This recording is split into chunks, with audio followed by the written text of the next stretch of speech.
कि बाबा आप मोदी की बात से मुत्तफिक हैं कि ये बायोलॉजिकल नहीं पैदा हुए। आप बताइए मोदी जी क्या क्या बातें कर रहे हैं, क्या क्या कह रहे हैं, और कह रहे हैं कि ऊपर वाले ने उनको एक मकसद के तहत यहाँ पर भिजाया है। मोदी, तुमने भारत के युवाओं के मुकद्दर को बर्बाद कर दिया। भारत के 45% है और मोदी जी कह रहे हैं कि बायोलॉजिकल पैदा नहीं हुआ। आप अंदाजा लगाइए, मोदी जी कहती है कि भारत के 17 करोड़ मुसलमान घुसपैठी है। आप घुसपैठी हैं? कितने घुसपैठी हैं? मोदी जी बोल रहे हैं कि घुसपैठी है, और मोदी जी बोलते हैं कि मुस्लिम महिलाएं ज्यादा बच्चे पैदा कर रही हैं। मोदी जी आप भूल गए कि आपके पप्पा ने 6 बच्चों को पैदा किया है। अमित शाह की 6 बहनें हैं, और आरएसएस वाले जो जिंदगी में शादी नहीं करते या करते नहीं मालूम, उनकी जिंदगी जरा गड़बड़ रहती है। गोलवालकर के 11 भाई बहन थे, और आज मोदी जी बोलते हैं कि बच्चे ज्यादा पैदा कर रहे हैं। मोदी जी कहते हैं कि जुमे के दिन झारखंड में छुट्टी दी जा रही है, संडे ईसाइयों का दिन है। अब क्या मुसलमान, हिंदू और ईसाई लड़ेंगे? मोदी जी, हमारी लड़ाई किसी से मत नहीं है, ना हिंदू भाइयों से है, ना ईसाइयों से है, ना किसी से है। हमारी लड़ाई तुम्हारी गंदी सोच से थी और है और रहेगी। हम नफरत को खत्म करना चाहते हैं, हम हिस्सेदारी चाहते हैं, हम इज्जत की जिंदगी गुजारना चाहते हैं। मेरे अजीज दोस्तों और बुजुर्गों, मेरे अजीज दोस्तों और बुजुर्गों, अब मोदी जी कह रहे हैं कि आरक्षण मुसलमानों का छीन लिया जाएगा। मोदी जी, क्या आप नहीं जानते कि जिस तेली समाज से आप आते हैं, उसी तेली समाज को गुजरात में मुसलमान जो है आरक्षण मिलता है।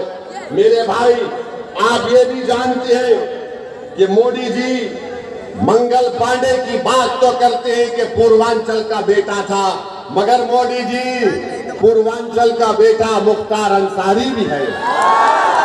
वो मुख्तार अंसारी जिसने अंग्रेजों के खिलाफ अपना सब कुछ कुर्बान कर दिया, मगर मोदी जी मुख्तार अंसारी के बारे में बात नहीं करना चाहते। मेरी अजीज दोस्तों और बुजुर्गों, आरक्षण लेने की बात भारत के प्रधानमंत्री करते हैं। हम उनको बताना चाहते हैं कि उत्तर प्रदेश में अंसारी भाई, आप उनको 1950 का प्रेसिडेंशियल ऑर्डर खत्म क्यों नहीं करते? अंसारियों को रिजर्व आरक्षण मिलता है, काश्तकार को मिलता है, कसाब को मिलता है, कुरैशी को मिलता है, चाक को मिलता है, तेली मकीक को मिलता है, दर्जी को, इदरीसी को, मोची को, मोइन को, अंसार को, मंसूरी को, मुस्लिम कायस को, सबको मिलता है। मगर मोदी जी लड़ाने का काम कर रहे हैं। मोदी जी लड़ाने का काम कर रहे हैं। मोदी जी, अब बस करो, कितना लड़ाओगे, कितना नफरत को आम करोगे? आज देश की जनता परेशान है, किसान परेशान है, घर की माँ और बहनें परेशान है महंगाई से। तो अपनी नाकामियों को छुपाने के लिए नरेंद्र मोदी आज हिंदू मुस्लिम की नफरत की राजनीति कर रहे हैं। इस नफरत की राजनीति को अगर कोई खत्म कर सकता है तो पीडीएम कर सकता है। अखिलेश यादव सिर्फ परिवारवाद की सियासत करेंगे। अखिलेश यादव सिर्फ एक ही वाई की सियासत करते हैं। नाम तो लेते हैं एम वाई का, मगर पूरी राजनीति करते हैं वाई के नाम पर। मेरी आपसे गुजारिश है कि मुल्क के हालात बड़े गहरे हैं, खतरनाक भी हैं, और आप मोदी की फॉरेन पॉलिसी देखिए कि नेपाल एक मुल्क है, नेपाल, जिसने अपनी करेंसी की नोट छापी। उस करेंसी की नोट में उसने भारत के इलाकों को ये शामिल कर लिया है, कह करके नेपाल का हिस्सा है। आप बताइए, नेपाल हमको आंखें दिखा रहा है, नेपाल हमको आंखें दिखा रहा है, और मोदी जी बोल रहे कि जाओ अल्पसंख्यक समाज के पास जा। चीन हमारी 2000 गौ रक्षक गाय का नाम लेकर क्या क्या नहीं कर देते हैं। क्या आप उनके साथ भरतनाट्यम कर रहे थे? तो दिखाने के लिए मोदी के पास कुछ नहीं है और बोलते हैं ताला लग जाएगा मंदिर को। अरे मोदी जी, तुमने तो पूरे देश के गरीब नौजवान जो मुंबई में था, दिल्ली में, हैदराबाद में, बेंगलुरु में था, वो तड़प गया अपने गांव को वापिस आने के लिए। तुमने ट्रेन को बंद कर दिया, तुमने हर चीज को बंद कर दिया। आज तुम ताले लगाने की बात करते हो। 500, 1000 की नोट तुमने गायब कर दी। तो कितने छोटे कारखाने आज बंद पड़ गए। हजारों लाखों की तादाद में लोग बेरोजगार हो गए, मगर मोदी को सिर्फ ताले की बात करते हैं। मेरे भाइयों बहनों, हम आपसे अपील कर रहे हैं कि 2014 में जब मोदी आए थे तो कहा था मैं 15 लाख दूंगा, मैं अच्छे दिन लेकर आऊंगा, और कहा कि मैं चाय बेचने वाला हूं। मगर उन्होंने क्या किया?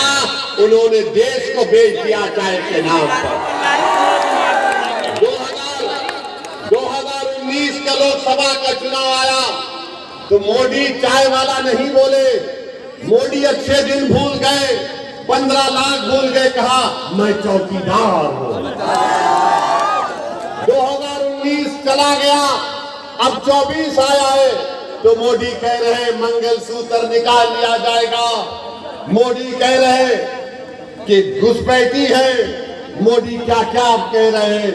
मेरे अजीज दोस्तों और बुजुर्गों, आपको इन तमाम लोगों को घर को भी जाना है जो उत्तर प्रदेश और देश को कमजोर करने का काम कर रहे हैं। तो हम आपसे अपील करने आए हैं। हाँ, और एक बात याद रखिए, मोदी कहते हैं पार्लियामेंट में, हमने सुना मोदी ने कहा, क्या कहा मोदी ने, कि देश का सबसे बड़ा पिछड़ाओं का नेता मैं हूं। हम आपको बता रहे, भारत सरकार का डेटा कह रहे हैं कि 2014 में इस देश में हमारे 20% पिछड़ा समाज के लोग अरबपति थे। 10 साल में वो